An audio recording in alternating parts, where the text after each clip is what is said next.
You're watching the Retirement Halftime Show. I'm your host, Alexander Joyce, and with me today is Angie Paisley. She is our Medicare Director as well as Office Manager for our Processing Division. So you see a lot, right? And you experience a lot. Any life we change, because that is the one thing that I am the most passionate about. Is the value proposition of our practice is if we can change life, make a difference, we can do business with no minimum. When the first time someone walks in our office, or when we educate them in a public event, if you will, I say it all the time. I say that we really don't care how much money you have. We really just want to know more about what the why is, or your goals, or what you're trying to accomplish, because everybody has a burning desire to do something. These people that we've helped have worked their entire lives, whether it be 30 or 40 or some of them 50 years, retired more than once. And what we've done over the years, and you being a part of it, is we've surrounded ourselves with people in our team. There's a lot of people on our team that are like-minded, and we share the same vision, same goals. And just like I've done for myself, and hopefully my passion comes through, it's the why. It's the burning desire of why we do what we do. And I want our audience, we've been doing this show for a long time, and I want people to hear from you about what your why is. Why do you do what you do? Why are you a part of this team? What is, why do you share in our mission? Thanks, Alex. I'd love to share that with everyone. I watched my mother go through some pretty bad health stuff at a really young age. And watching my family struggle with it and pick up the pieces and make the phone calls and pay the costs, there's something wrong with the system. And I know that I can't fight the system. I'm not trying to make any changes. But when I was given the opportunity to have this new role, get these certifications, and become a Medicare agent, I was really excited because this was pre-joining ReJoyce, and the back office that I had was completely focused on education first.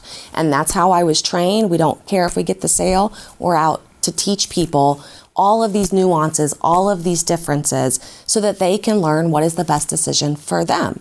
And when I was able to join the team and come over here, and that education first mission was shared, it was a really good fit. And I just love the opportunity to give this presentation and teach people some stuff and really show them how it works. Yeah, I think that is really, really critical. And I think that you hit the nail right on the head. And I think it takes a moment in someone's life, and I have my own story, of course, where you kind of see it, right? Mm-hmm. You kind of wallow in it for a minute, and it's a fork in the road. Right.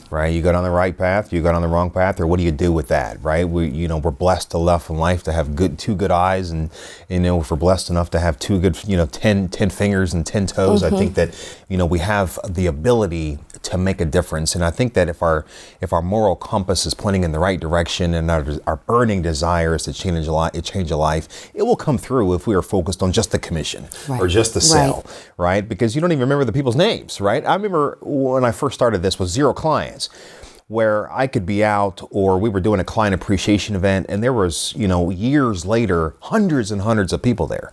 And my clients would say the same. And I could look at each one of those people that I shook hands with and call them by first name. Yeah.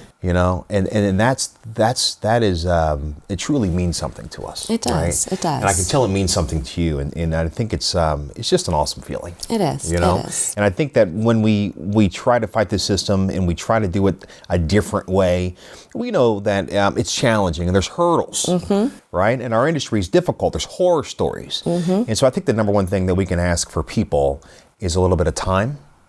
A leap of faith with a tiny bit of trust. Right. And I think that if we can ask for that by proving ourselves, hence the fact we don't have a minimum, right? Mm-hmm. I think for a lot of people, we haven't established the right to ask for everything they've saved in their entire life, right?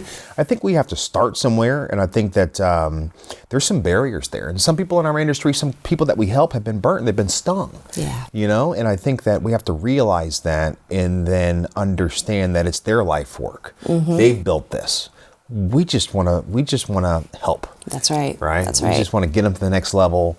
We want to give them everything we got. Mm-hmm. And so I really appreciate your passion, your team, because you're the head of that team, and they know that, and your passion drives through to them as well. And so we ask for a little bit of yours. We ask for a little bit of time, that leap of faith, just so we can see if we can help a family and change a life. We thank you for your time. You're watching the Retirement Halftime Show. We'll be right back. There's more show to come.